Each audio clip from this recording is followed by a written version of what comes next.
Well, welcome to my build. I'm doing some work on my camper now, and some people had inquired about the uh, the lift that I used for in this. It's a stand-up desk that I altered to work in my application. So let's just, while we're just sitting here talking about it, because it takes a minute, 30 seconds or whatever, for it to go up.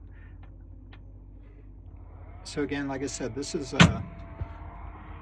just a stand-up desk, and the one that I purchased for this I got off of Amazon, and the manufacturer is Marsail.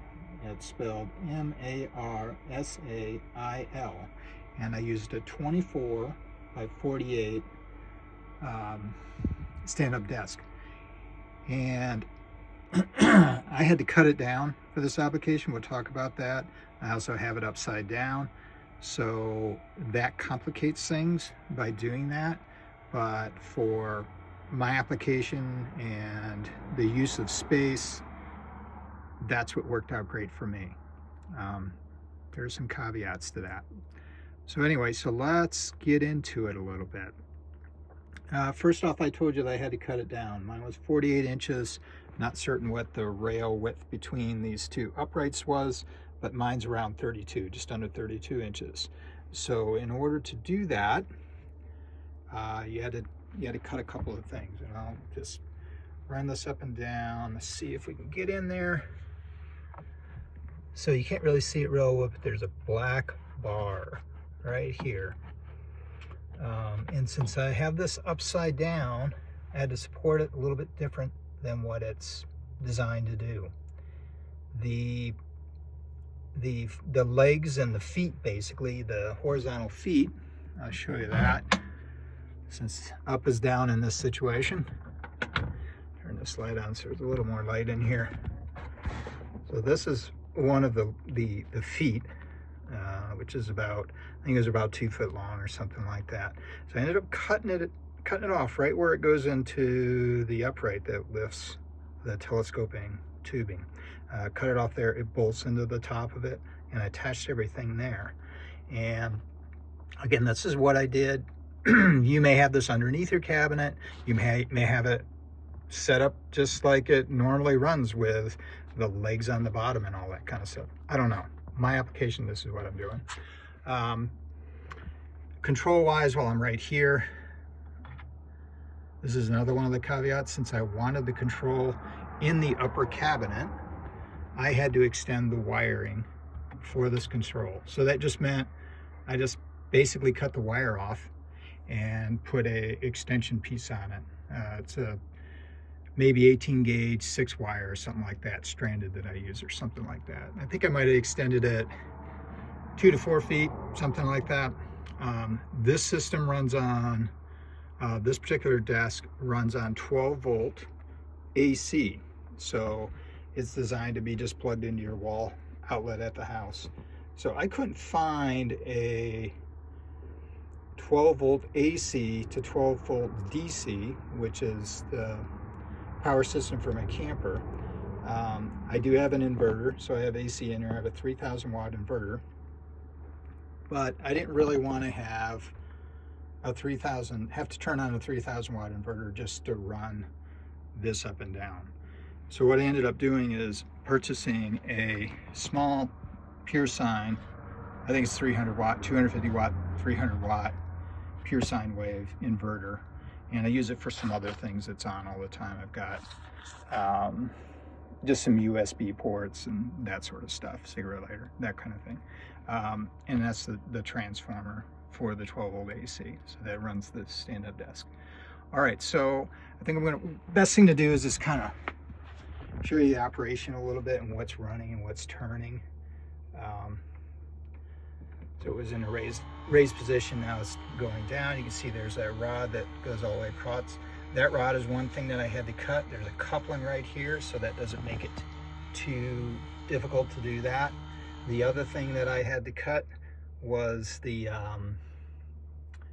that black piece that I initially showed you, that's behind it,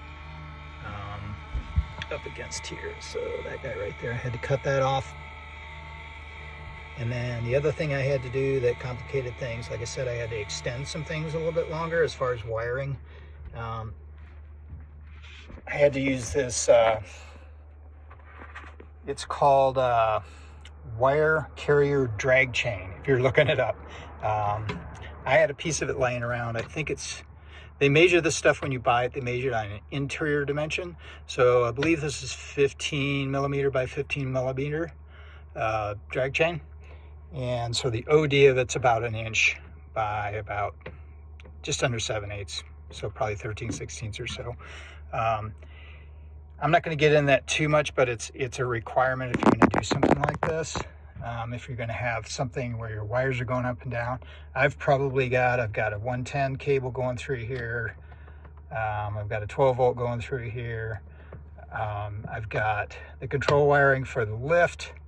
So there's a few wires in here. So you need something that's going to be able to go up and down with the system. And I'll kind of show you that operation and be able to have a very clear space for it to drop into. You can't have any obstructions, nothing can be in the way. Since everything's moving around in here, you can't have anything bouncing around your cabinet. It's going to get in the way and obstruct that. Now, when you get this drag chain, I don't want to spend a huge amount of time on it. You basically have two fixed ends. Obviously, you have a fixed end here, and it's allowed to just kind of go up and down. I may be simplifying this too much, or it might be make it sound like you're not intelligent. I'm not trying to go there, but so you have a fixed point here, and you have a fixed point in the cabinet, and it needs to have a clear area.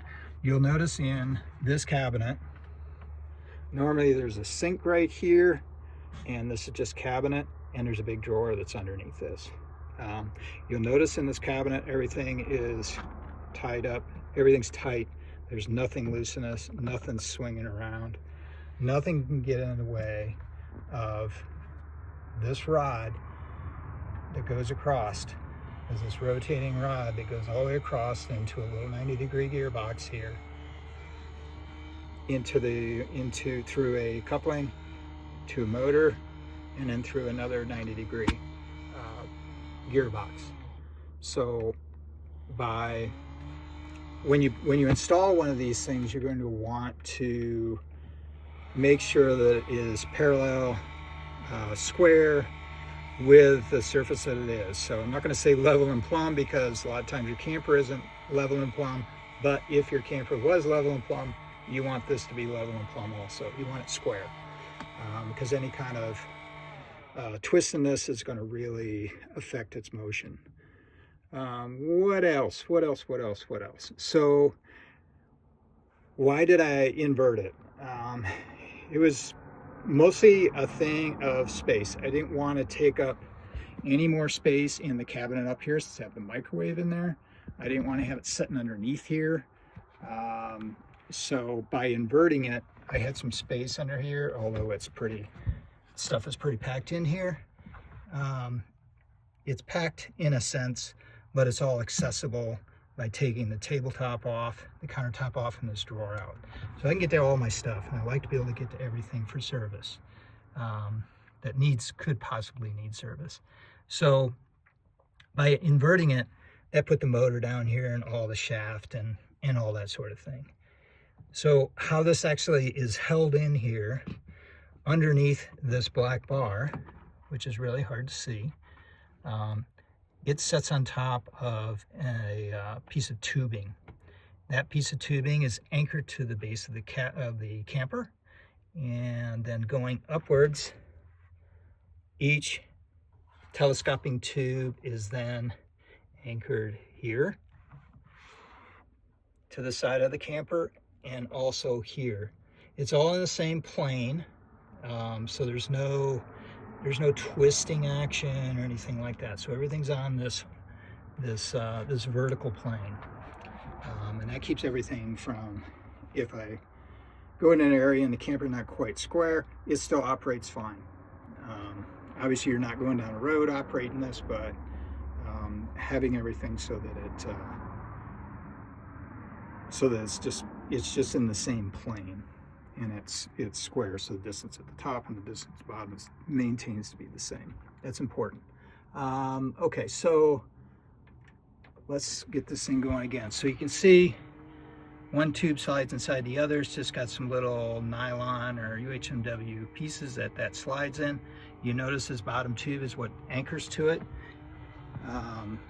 that it slides in. So by having that, it doesn't,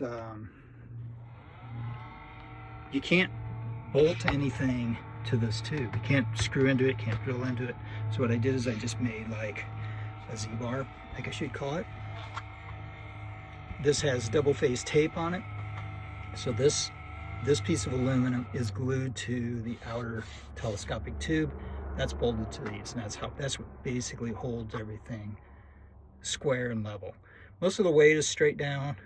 It is, you know, since this cantilever's out, there's weight out there. So it's basically, the two bolts are basically hold it from tipping out. Most of the weight, the actual downward force, is going to be on that rail down there. Let's see, what else? I think that's it. There's really not a whole lot to it. You have the amount of stroke on this thing. I think it went from 28 to 46. Don't mark my words, you can look it up.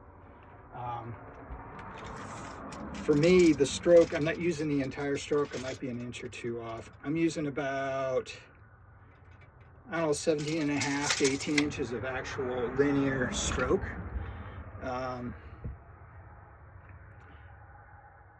You have to account that its shortest distance is about, what is it, 27 and a half. So the distance when it's all the way down, fully compressed, 27 inches. Fully out is 46. That fully out, you can make it 45 or 44 or whatever, but you just have a certain amount of linear